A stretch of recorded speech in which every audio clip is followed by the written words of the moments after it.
Hi, everyone. I'm Rams, and welcome to my talk on cognitive effort and the default mode network, or DMN. Today, I'm going to attempt to answer the question, is the brain really lazy? So I like to begin by sharing a quote from the textbook that resonated with me.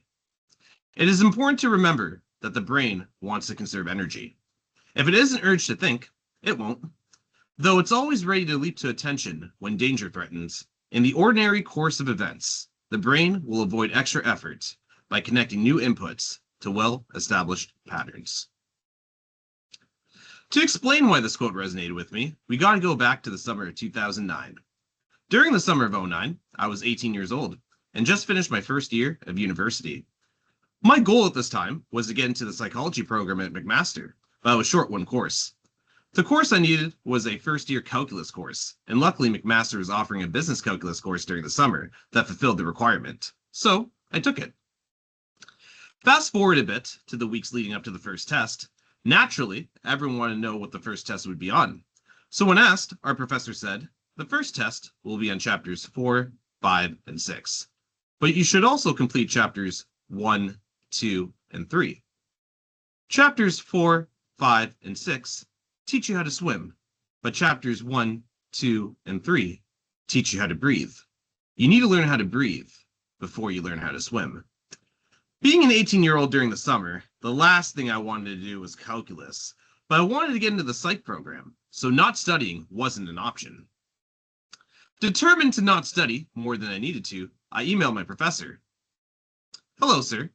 I know you said that chapters 4, 5, and 6 teach you how to swim, while chapters 1, 2, and 3 teach you how to breathe. But since the test is only on chapters 4, 5, and 6, couldn't I just complete the exercises in chapters 4 to 6 and still be fine?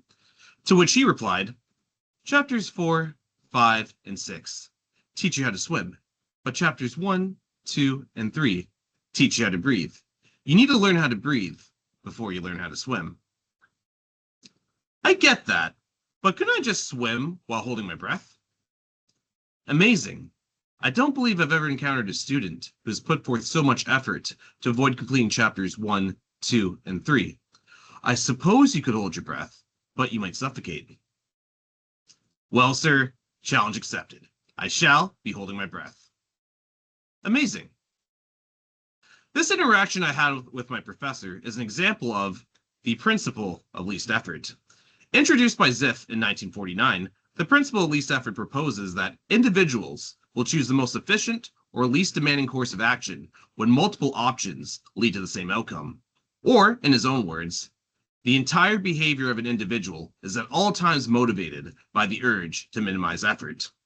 Ziff proposed this theory to explain why people choose to shorten phrases instead of saying the entire thing. Wanna instead of want to. Gonna instead of going to, as these shortened phrases are easier to say and basically convey the same meaning. If we're going to go back to my calculus example, in my view, studying the professor's way effectively doubled the amount of studying I needed to do. Because one does not simply read a calculus textbook.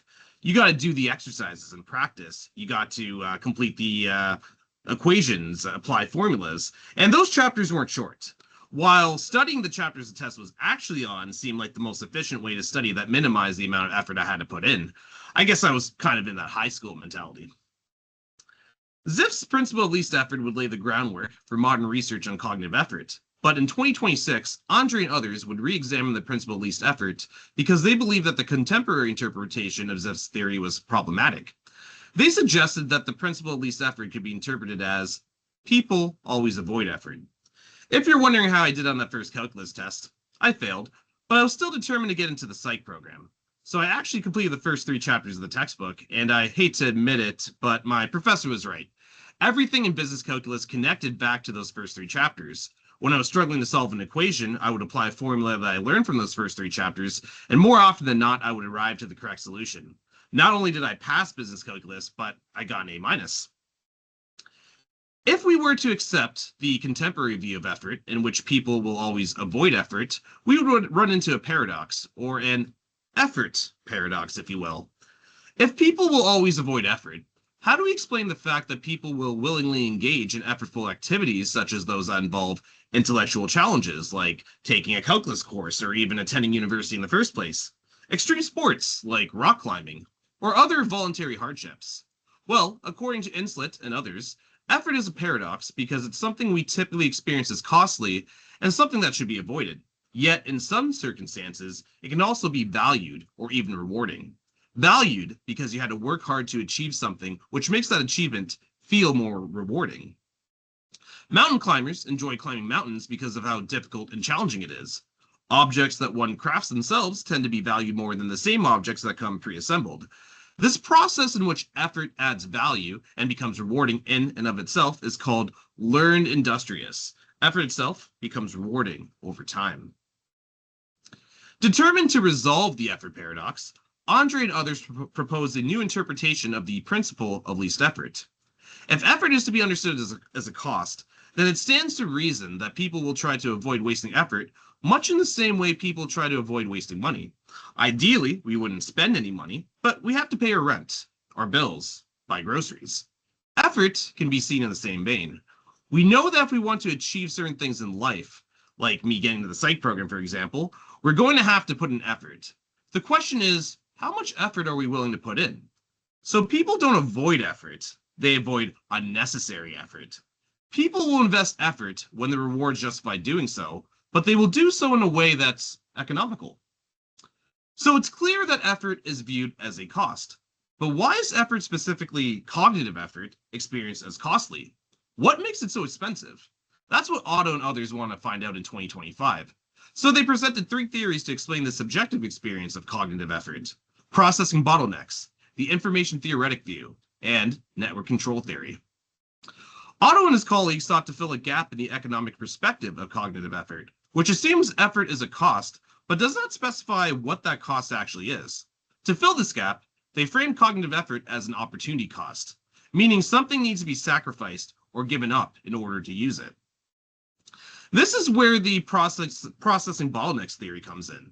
This perspective suggests that cognitive control, which Otto and others define as the capacity to override habitual and automatic responses in favor of arbitrary, goal-congruent thought and action, is costly because of the brain's architectural restraints. Bottlenecks exist within the control architecture of the brain because cognitive control relies on processing resources that are limited and shared. This means that to exercise cognitive control, your brain must give up doing something else. And if we were to frame cognitive control as an opportunity cost, that means giving up doing the next best alternative, which is something the brain would rather be doing, like mind wandering or daydreaming, things that conserve energy. So you might be asking yourself, why do these bottlenecks exist in the brain's control architecture in the first place? The ability to exercise cognitive control seems important. So why isn't the brain equipped with multiple control modules to enhance its capacity to process information? Well, if the brain's control systems were independent rather than centralized, they would compete for time and energy, resulting in disorganized behaviors. Independent cognitive control systems could also interfere with bottom-up cognition, which is the notion that perception and thought begins with raw sensory input from the environment. So it's impractical for the brain to have multiple independent control systems. This means that we're not good at multitasking as we think, but we are good at multiplexing, generating shared representations across multiple distinct tasks, which ultimately makes us better at learning and generalization. This also comes with a downside, however, as multiplex resources can cause crosstalk interference if tasks that share representations are done at the same time. Since even small degrees of overlap in shared representations can result in catastrophic interference, it's important that we restrict ourselves to doing one task at a time. So bottlenecking could be seen as an adaptive strategy for systems that work with shared representations, like those of the brain, to avoid debilitating crosstalk. This brings us to the information theoretic view. According to this theory, effort costs arise during interference and/or action selection as a function of the amount of information required for an individual to update their prior beliefs to posterior beliefs. In other words, it takes energy for the brain to update or deviate from its internal representations in response to new or complex information. It would rather stick to well-established patterns and save energy. So far, you may be noticing that the brain seems awfully concerned about conserving energy. So why is that? Well, the brain wants to save energy because it has a fixed energy budget. The brain comprises only 2% of our body mass, but it consumes around 20% of our metabolic energy. Of that 20%, the brain uses 80% of the energy to maintain its baseline state, which is mostly spent on maintaining, and I quote Otto here, ion gradients across neuronal membranes, synaptic maintenance, or cellular housekeeping. So, yeah, neurons and synapses are definitely important for the brain. And with the remaining 20% of the energetic budgets being spent on local operational costs that fluctuate based on cognitive demand. This brings us to network control theory. Network control theory is described as a simple and powerful tool for predicting the energy required to guide a system in the brain towards a target state given that system's architecture. In this case, the state of a system refers to the neuronal activity across brain regions at any single point in time. In other words, the regions of the brain that are active at any given time. This could be while performing a task or at rest. Essentially, processes that are considered automatic, so any processes that are reflexive or habitual, lead to brain states that are easier to reach, while controlled processes, such as those that involve reasoning and planning, are more difficult to reach. They are more difficult to reach because they rely on the activation of sparsely connected brain regions, and reaching such states requires more energy. Basically, network control theory suggests that effort feels costly because the brain has to use more energy to achieve and maintain effortful states associated with controlled processes, which are less accessible due to the brain's structural limitations. In their discussion of network control theory, Otto and others distinguish between two forms of controllability that they believe are relevant for this hypothesis: modal controllability and average controllability. Modal controllability measures how effectively a specific node can push the system into states that are hard to reach. Brain regions with high modal controllability are defined as ideally positioned nodes in the network that enable the brain to reach or maintain difficult states. Average controllability, by contrast, measures the number of easy-to-reach brain states from a specific node. Brain regions with high average controllability are defined as nodes that are positioned in the network that enable the brain to transition into states that are easy to reach. Modal controllability is highest in the frontoparietal and singular opercular regions, while average controllability is highest within the default mode network. This means that nodes within the DMN have a greater ability to move the brain into easy-to-reach states. So what is the DMN? It's defined by Menon as a collection of distributed and interconnected brain regions that are typically suppressed when an individual is focused on external stimuli. However, in the absence of attention to external stimuli, the DMN switches or defaults to internally focused thought processes such as self-reflection, daydreaming, mind-wandering, recall of personal experiences, and envisioning the future. The DMN is believed to be active during rest and quiet wakefulness, helping us reflect on our experiences, feelings, and social interactions. Rather than supporting stimulus-driven cognitive processes such as working memory and spatial attention, the DMN is involved in internally focused mental activity, such as self-reflection and daydreaming. In other words, it's active when we're at rest and suppressed during externally focused tasks that require our attention. So the DMN wasn't discovered through increased activation during cognition, but through consistent suppression of its activity during externally focused, cognitively demanding tasks. A key feature of the DMN is the seemingly universal nature of its deactivation patterns across different task domains. In other words, the same regions within the DMN are consistently suppressed regardless of the specific task being performed. For Menon, this raised the question, what mental processes are suspended during externally focused cognition, and why? Menon describes 5 key cognitive functions associated with the DMN. Self-reference, thinking about yourself, your identity. Social cognition, thinking about others, relationships. Episodic memory, recalling personal experiences. Language and semantic memory, inner speech and general knowledge about the world.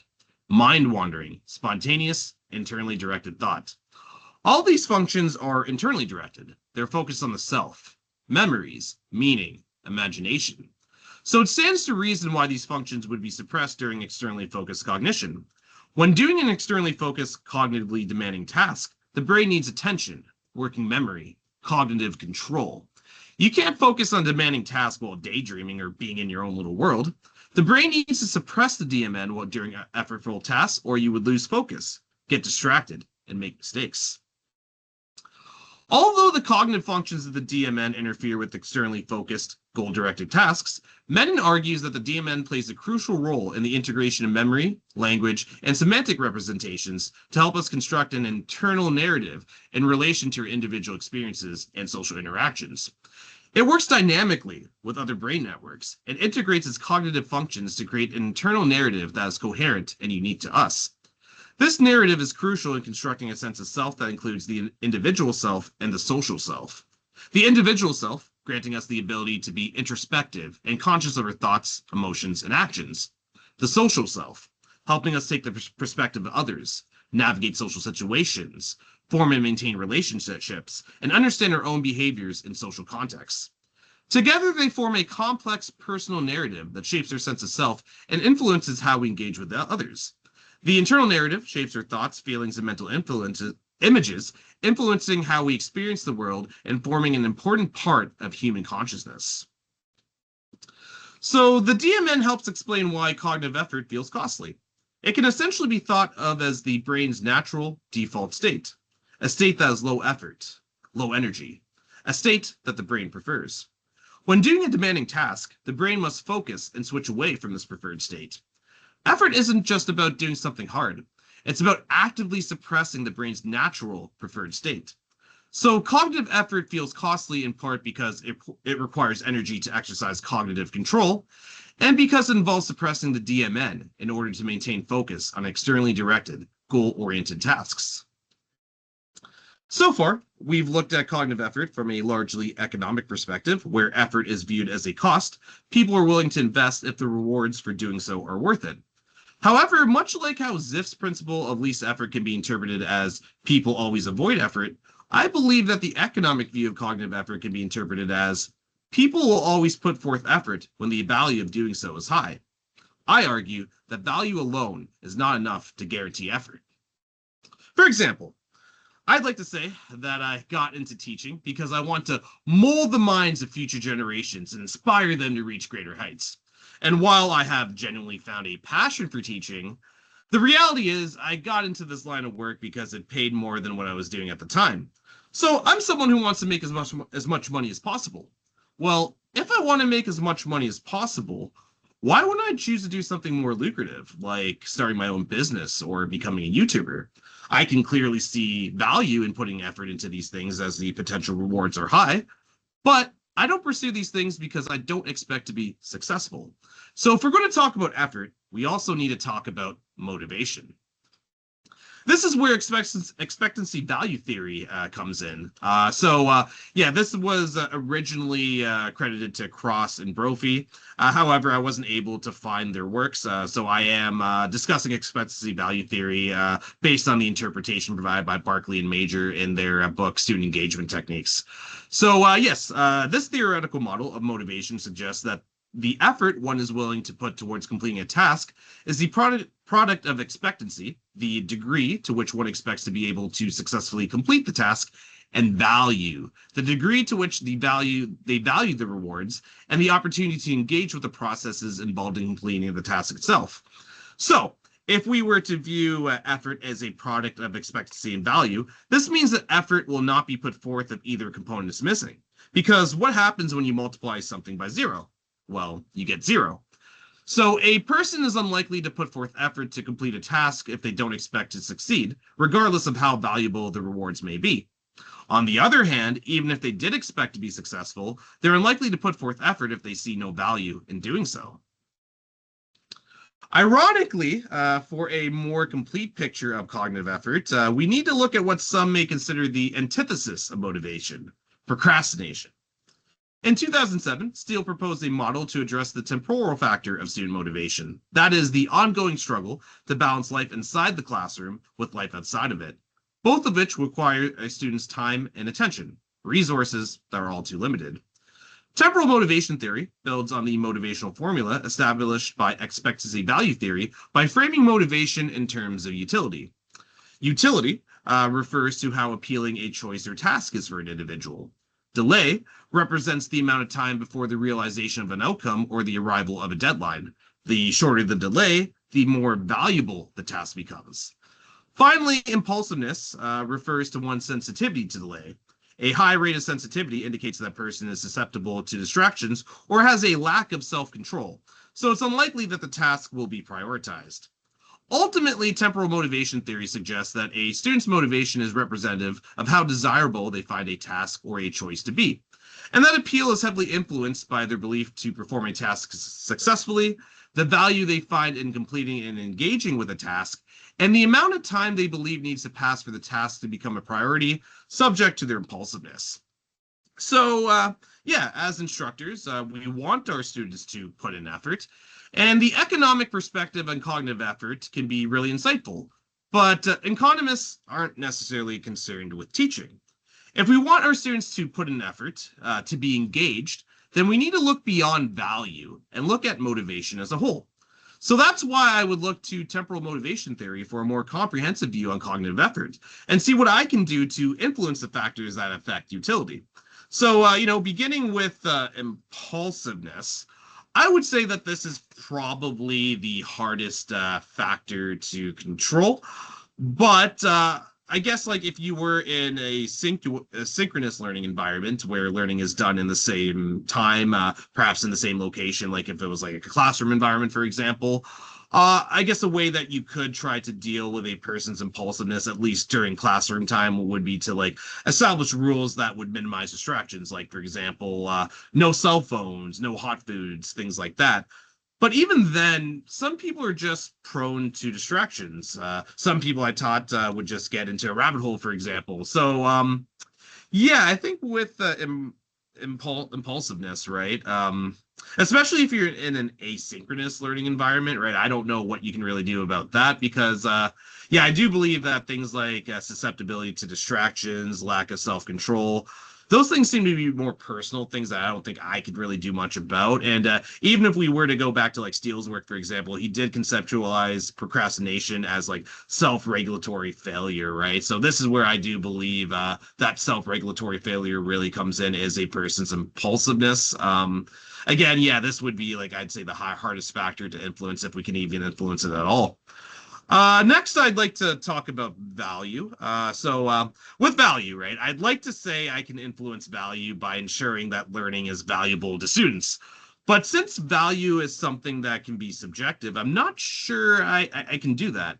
As a corporate trainer, I can maybe do my best to ensure that the material is relevant to their jobs and what they would do on a daily basis. But who's to say that my learners would find value in that? So, yeah, I think value is also another factor that, we can really try to influence. But even then, yeah, we might not even be able to. However, factors that I think we can definitely influence, for example, we have expectancy. So this one I think we can influence by helping our students maintain positive expectations regarding their ability to succeed. So for this, I would draw upon Albert Bandura's concept of self-efficacy, which suggests that one's belief in their ability to successfully complete a task is more important than their actual skills or difficulty of the task itself. If a student has confidence in their ability to successfully complete a task, they'll be more motivated to do it and to put forth effort. So, yeah, essentially for expectancy, right, this is something that we could influence, right? We can boost the confidence of our students by giving them support, reassurance, and encouragement when needed. And finally, delay. I think delay is the easiest one that we could influence. Essentially, I think we should just ensure to impose reasonable deadlines for coursework to be completed because, yeah, the more time that's involved, the easier it would be for one to procrastinate. So, yeah, remember, this is an 8-week course, not a 10-week course, right? But if we truly want to teach adults with the brain in mind, we need to account for the DMN. Although the DMN is important for human consciousness and developing a sense of self, the brain is going to default to this mode anyway as soon as attention is no longer required. So if we want our teaching to be effective, it's clear that traditional lectures aren't the best way to go. Not to say that lectures don't have a place in teaching, but due to their passive nature, you risk losing your students because the mind tends to wander. For teaching to be truly effective, we need to engage your students. And the best way to do that is through activities that promote active learning, like group discussions, case studies, debates, and role playing. And yeah, these were all activities I did get from Storm. So there was a website that she has that does explain the principles of andragogy, and I do recommend it for those that want an accessible way to kind of learn about the essentials and the principles of andragogy. Definitely a good resource to check out. And yeah, when it does come to active learning approaches, right, the reason I guess I'm talking about andragogy is because they also do align with Noel's core assumptions of andragogy, in which adults are self-directed, experience-based, and problem-centered learners by putting these principles into practice. So yeah, again, not saying that the DMN is a bad thing. It is important for sure. I just say just keep that stuff outside the classroom, basically. So yeah, is the brain really lazy? Well, no. It's efficient. It's constantly working to conserve energy and make the best use of the limited cognitive resources it has. And with that being said, thank you for watching my presentation on cognitive effort and the default mode network. And here are my references. All right. Thank you, everyone.